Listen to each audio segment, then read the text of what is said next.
I think Japan and UAE have a really long history. It's not just recent. It is before even oil production. And this history is have a lot of trade and material being exchanged. But what I've seen the last might be a few years, it's not about technology, it's about people.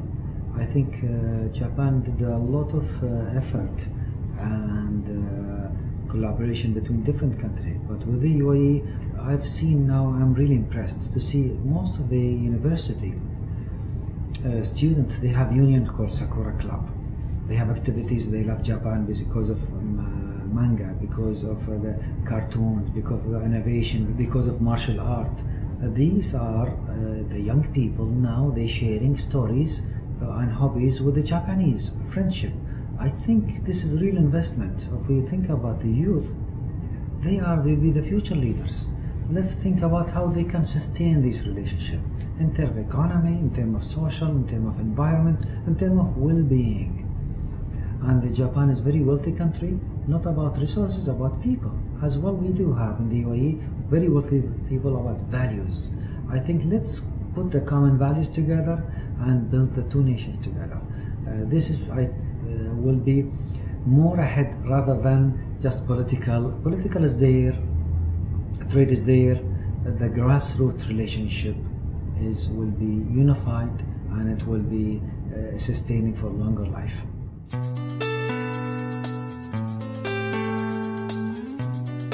One of them is dialogue. Second is outreach, both sides. What we are doing now with myself, with my group of young Emiratis, coming here, learning the culture, having deep understanding, having open platform, where there will be a lot of opportunity we can really target. I think we can need more momentum on this dialogue. And sometimes dialogue is good, but action is better. So converting the dialogue into an action plan could serve the two nations, the UAE, the Japan, and other nations as well. So my aim is, or my thoughts about this is need to have more connections between these two countries, and as well as what are the more priorities. We can list the priorities for the coming few years.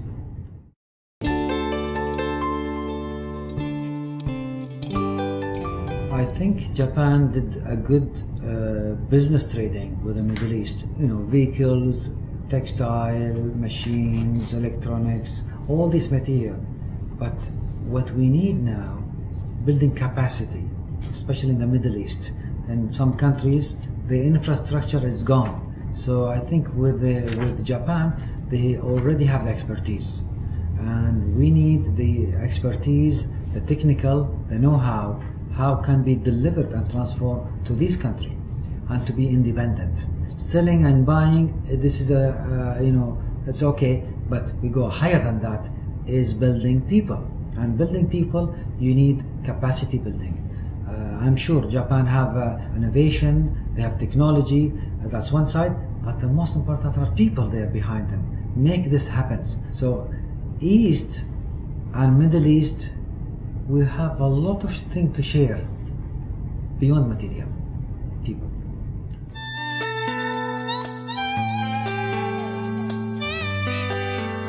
One of them is the infrastructure, especially now we have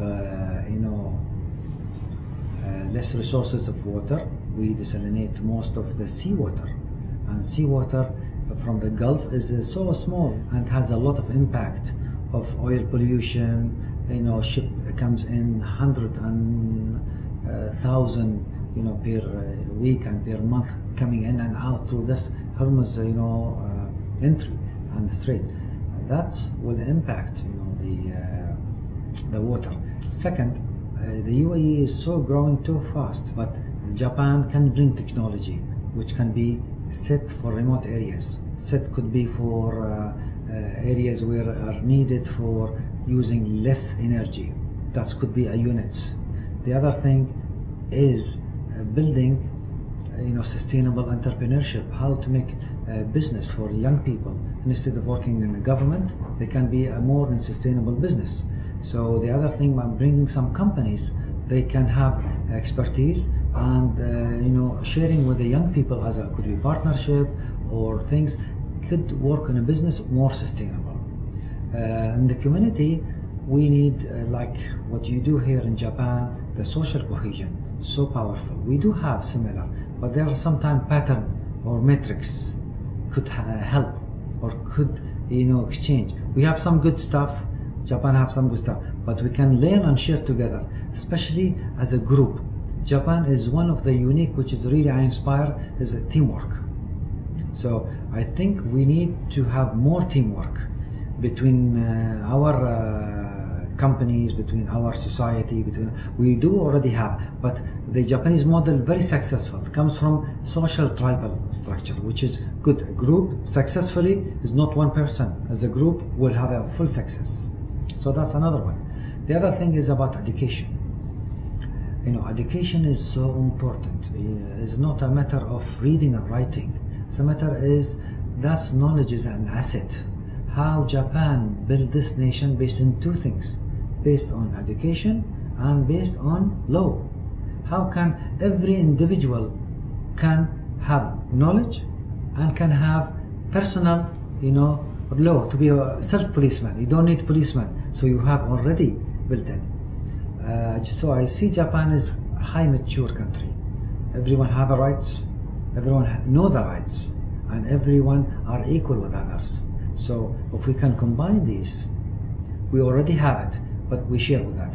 We cannot adapt the similar, we can adapt differently.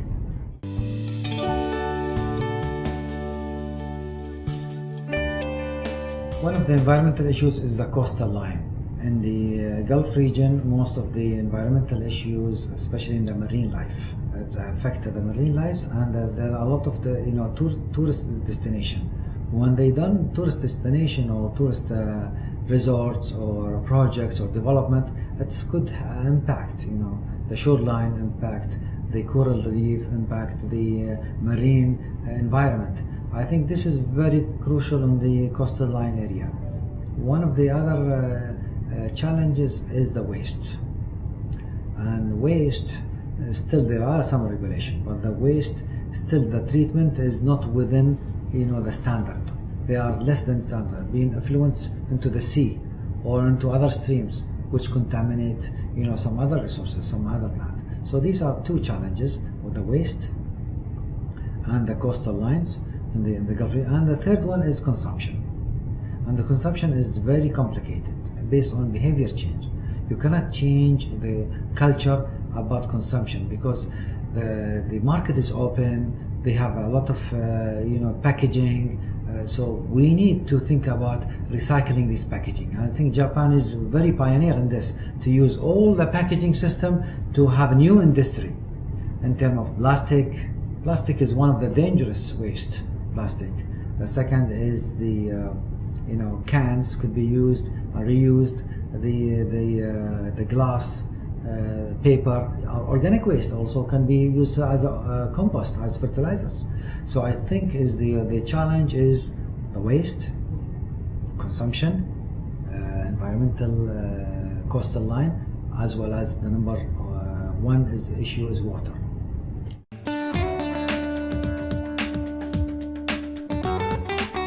Juki is an initiative to promote the friendship for a longer living.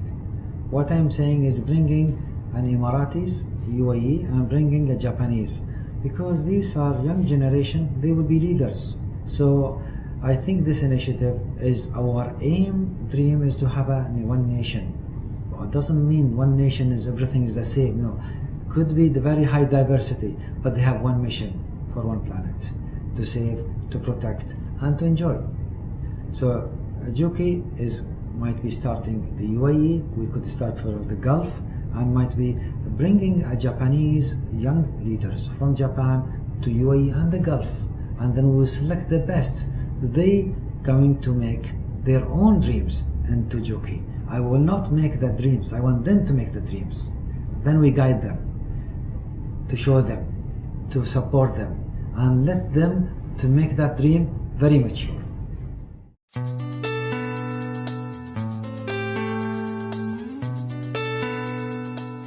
Sasakawa Peace Foundation for Islamic Middle East Fund is still young and need to grow.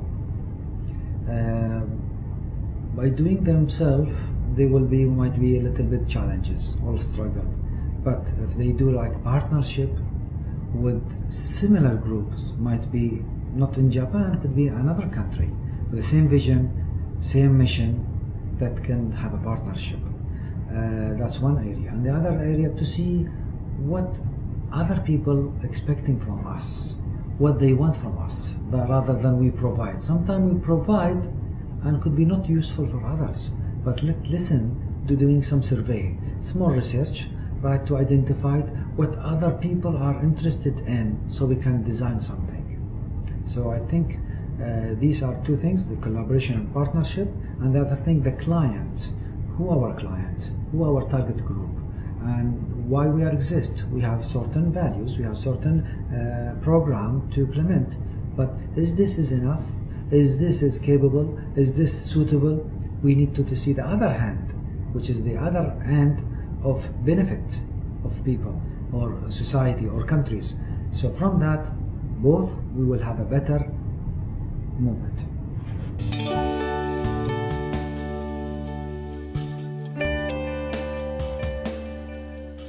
Sasakawa Peace Foundation is a very noble name. Let's make it bigger. What I'm saying bigger doesn't mean activities, but bigger of image. I think there's a Nobel Prize for peace, there's a Nobel Prize for technology.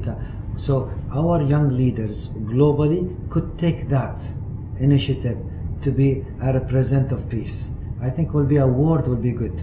Might be a small programs in the education to spread a curriculum about peace, not just to read and write.